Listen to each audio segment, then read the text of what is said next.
Welcome, hello. I'm Tom Hardikalis. I'm the co-founder of Roasting Plant Coffee, and I'm delighted to have Mike Caswell, our founder, with us today.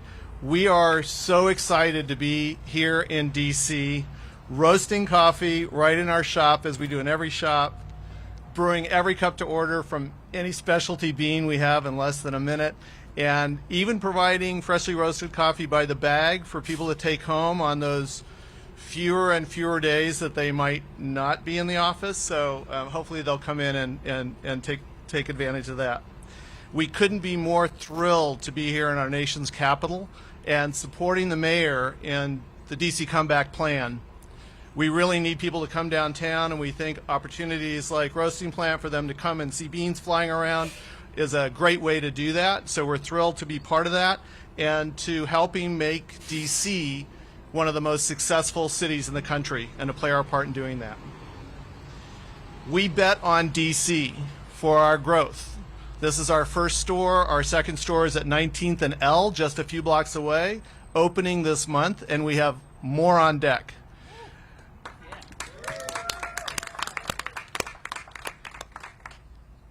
On behalf of the entire Roasting Plant team, I would like to thank the best mayor in the country for making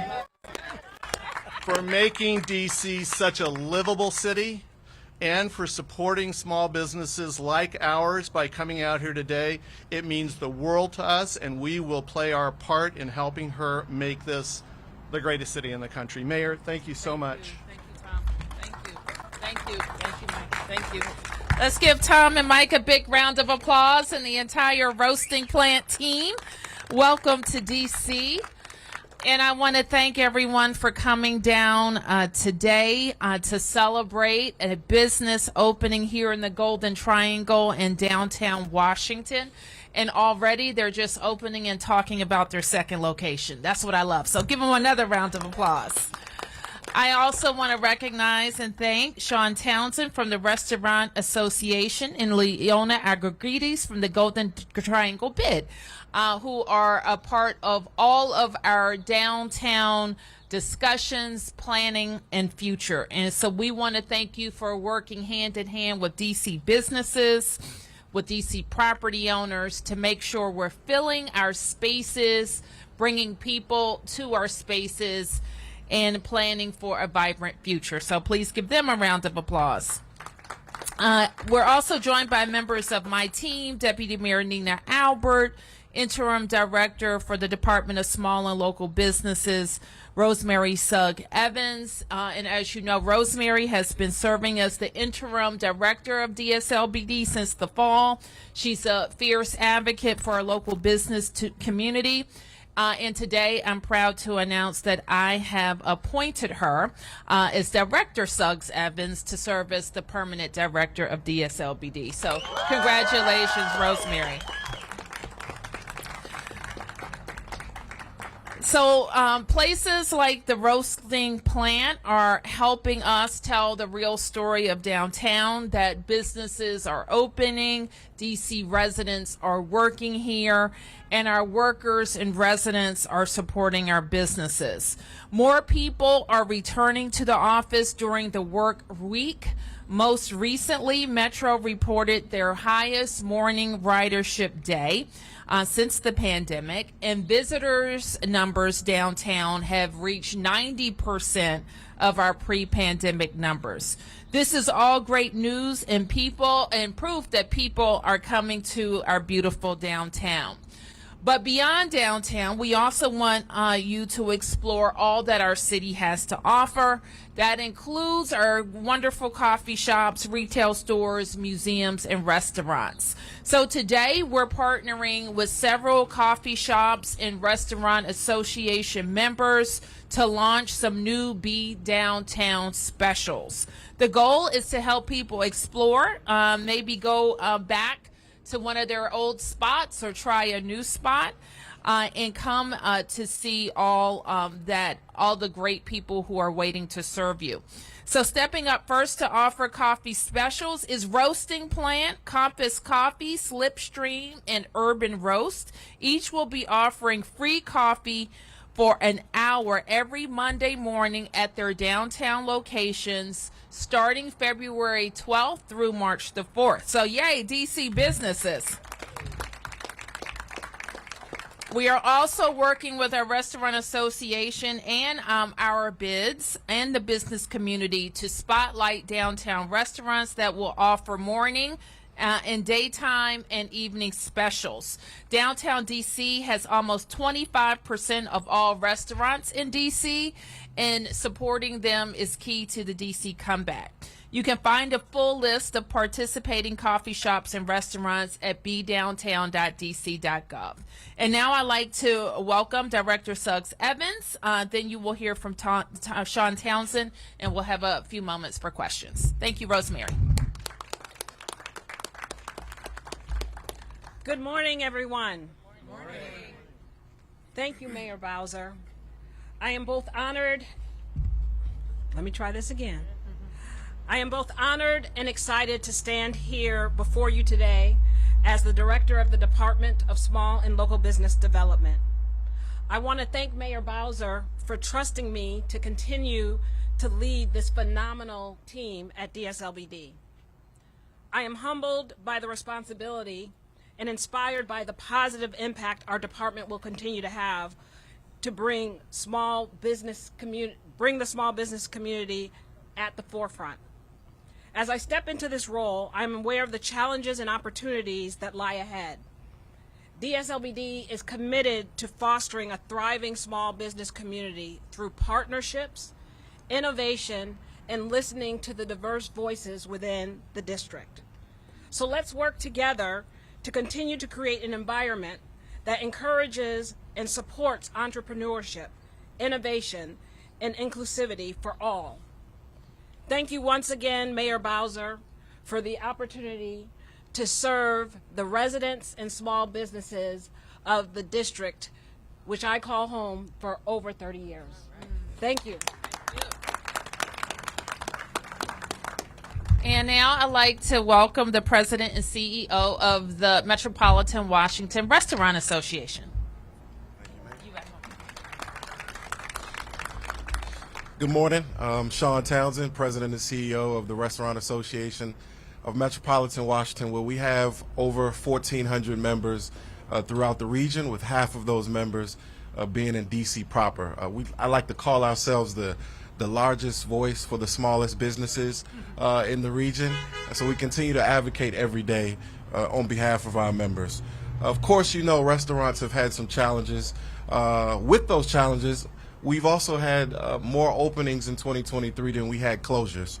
And so although we have these challenges, we also like to try to find ways to support the industry. And we're so grateful to be collaborating with the mayor's office and the administration on this Be Downtown initiative, where we can push our residents and folks who are coming back to the city to go to work and to tour our beautiful attractions here, to go downtown and enjoy lunch, enjoy happy hour, social hour.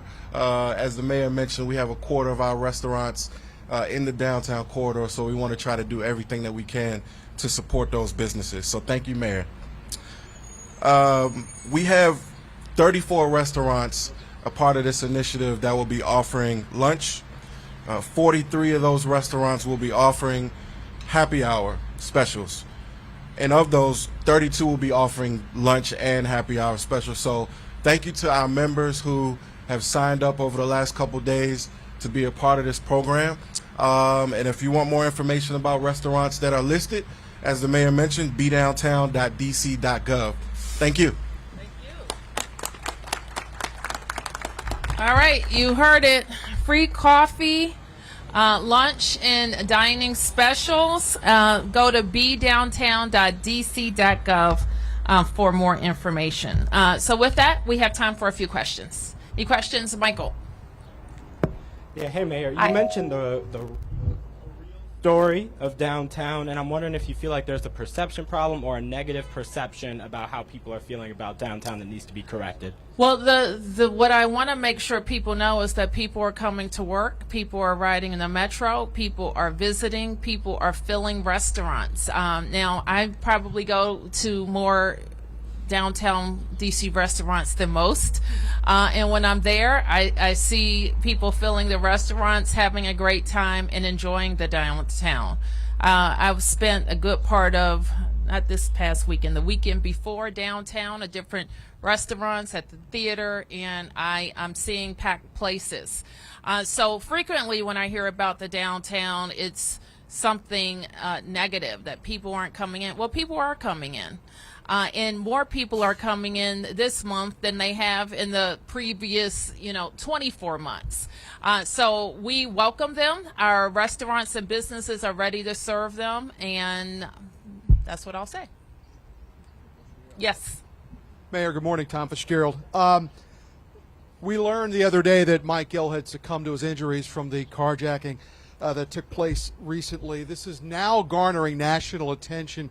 The former Speaker of the House, Newt Gingrich, tweeting, "This is an example of why Congress needs to take back control of our national capital." The former president in Las Vegas last week vowed to, quote, take over our horribly run capital. Mayor, you seem to have made progress with House Republicans recently, especially in light of the new criminal bill. Could this be a setback, and is there a real possibility of a threat from House Republicans now to roll back district jurisdiction? Let me just get to your question.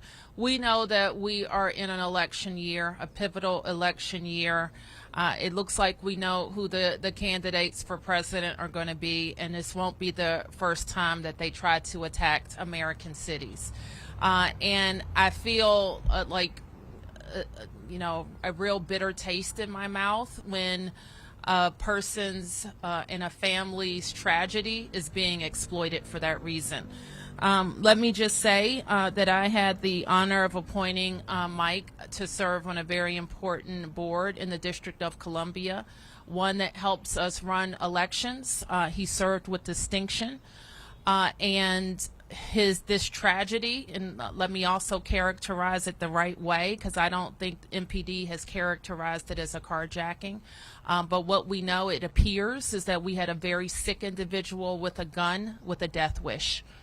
And he rolled through Washington, D.C. on that death wish. And 2 Washingtonians were killed. Could I just follow up on the former president's comments, specifically, a few it looks like, as you said, that D.C. will now be a part of the national conversation through the presidential campaign.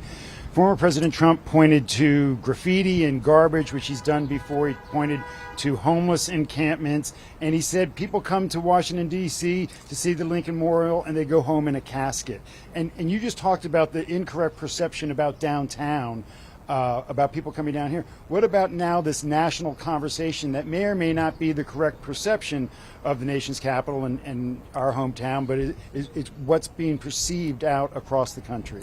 I don't know that I would agree with that as what's being perceived around the country. I know that's what the president and others who are interested in attacking American cities will promote. And again, I think it's kind of disgusting to use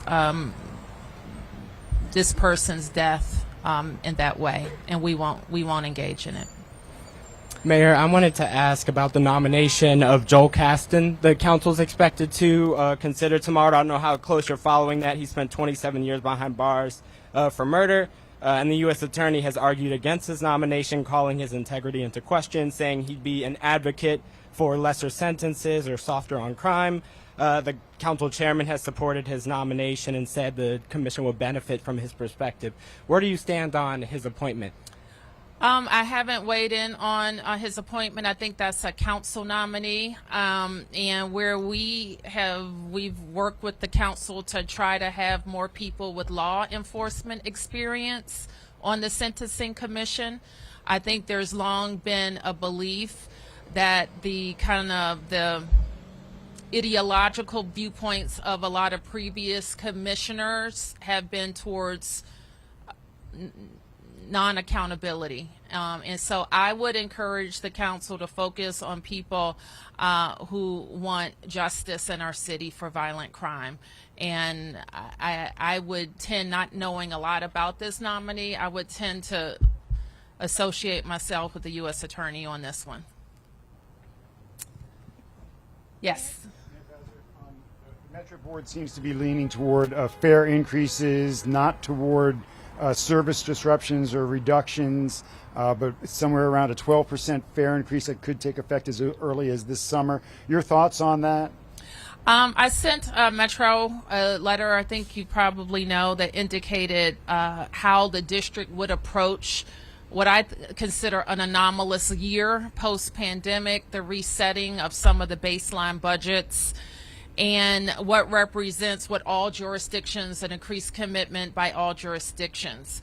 But I do think Metro has to look at its own operations to get those in line. It's done some hard work with that this year, and that they bring to the board a balanced approach, more from us, more from them, and a focus on, what's fair for riders. Yes. Hey, Mayor. Caroline Patricus, thank you so much. Regarding this crime bill that the council is expected to vote on tomorrow, do you think more severe penalties and longer sentencing will actually prevent crime when it's being committed by youth who don't know the law in the first place? I think that there is a lot that we need to do to reset our public safety ecosystem. One of you guys told me you were tired of hearing about it, but I'm going to say it anyway. There is not one bill that's going to rebalance the ecosystem that's been disrupted for the last 8 years. So I would encourage you to take a look at a graphic that I produced that is a real kind of hard look at some things that we think need to be rebalanced.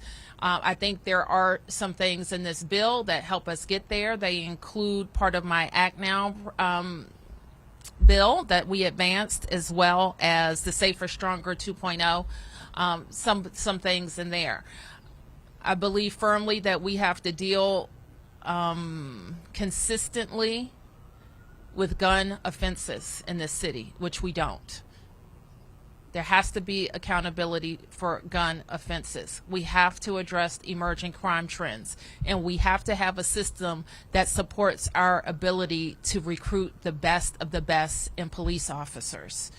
And we don't have that right now. So I hope that the council doesn't retreat on rolling back what I call recruitment killers that keep us from attracting the best and brightest police officers. Thank you, everybody.